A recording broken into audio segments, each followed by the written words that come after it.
Vote নিয়ে আমি কোনো সংশয় দেখি না, কোনো ষড়যন্ত্র দেখি না। বাংলাদেশ আজ ভোটমুখী, বাংলাদেশের মানুষ ভোট দিতে উন্মুখ হয়ে আছে। সুতরাং কারোর মনের মধ্যে যদি ভোট বানচালের কোনো স্বপ্ন থেকে থাকে, ওটা স্বপ্নই থেকে যাবে, কখনো বাস্তবে রূপ পাবে না।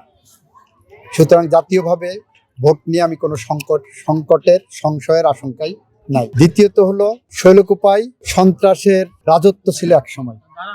আপনারা যারা উপস্থিত আছেন তারা জানেন, গত 17 মাসে শৈলকুপার থেকে শান্তির জনপদ আর কোনো জায়গায় বাংলাদেশে ছিল বলে আমার জানা নাই। বিচ্ছিন্নভাবে দুই একটি ঘটনা যদি কেউ ঘটানোর চেষ্টা করে, সেটা আমি বিশ্বাস করি আইনিভাবে মোকাবেলা করা হবে।